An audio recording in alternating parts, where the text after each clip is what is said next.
மழைநீர் சேகரிப்பு முன்னுரை.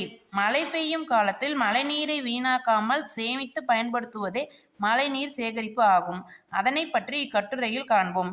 மழையின் சிறப்பு. மனிதர் உட்பட அனைத்து உயிரினங்களும் உயிர் வாழ்வதற்கு தண்ணீர் மிகவும் இன்றியமையாது. உலகில் உள்ள நீர்வளத்திற்கு ஆதாரமாக விளங்குவது மழையாகும். அதனால்தான் மாறி அல்லது காரியம் இல்லை என்று கொன்றைவேந்தன் நூல் குறிப்பிடுகிறது. இத்தகைய சிறப்புடைய மழைநீரை வீணாக்காமல் நாம் சேகரிக்க வேண்டும். மழைநீர் சேகரிப்பு முறைகள். மழைநீர் சேகரிப்பை 2 வகைகளாக பிரிக்கலாம். முதலாவது, நிலத்தில் பெய்யும் மழையை ஏரி, குளம், கண்மாய் போன்ற நீர்நிலைகளில் சேகரித்தல் ஆகும். நீர்நிலைகளை தூர்வாரி ஆழப்படுத்துவதன் மூலம் அதிகமான மழைநீரை சேகரிக்கலாம். இரண்டாவது, வீட்டின் கூரைகளிலும் மாடியிலும் பெய்யும் மழைநீரை சேகரித்தல் ஆகும். இம்முறையில் வீடுகளின் கூரைகளிலிருந்து குழாய்களை அமைத்து மழைநீரை தரைப்பகுதிக்கு கொண்டு வருதல் வேண்டும். தரையில் மழைநீர் சேகரிப்பு தொட்டிகள் அமைத்து அவற்றின் மூலம் மழைநீரை நிலத்துக்குள் செலுத்துதல் வேண்டும். இதனால் நிலத்தடி நீர்வளம் பெருகும்.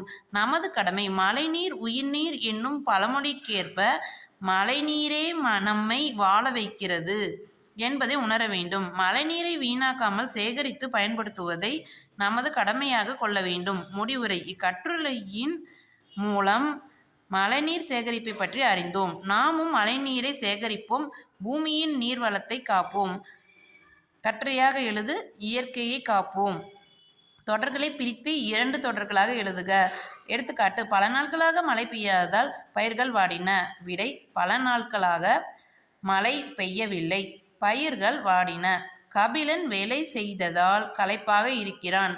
விடை: கபிலன் வேலை செய்தான், களைப்பாக இருக்கிறான். இலக்கியா இனிமையாக பாடியதால் பரிசு பெற்றாள். இலக்கியா இனிமையாக பாடினால் பரிசு பெற்றாள். பொருத்தமான சொல்லை தேர்ந்தெடுத்து எழுதுக. பறந்து விரிந்து இருப்பதால் கடலுக்கு பறவை என்று பெயர். இலக்கிய மன்ற விழாவில் முகிலன் சிறப்பாக உரை ஆற்றினார். முத்து தம் பணி காரணமாக ஊருக்கு சென்றார். கலைமகள் தனது வீட்டு தோட்டத்தை பார்க்க வருமாறு தோழியை அழைத்தாள்.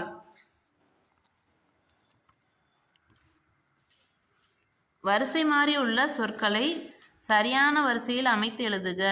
மனிதன் உலகில் இல்லாத பறவை வாழ முடியாது. பறவை இல்லாத உலகில் மனிதன் வாழ முடியாது. மிகப்பெரிய சாண்டியாகோ மீனை பிடித்தார். சாண்டியாகோ மிகப்பெரிய மீனை பிடித்தார்.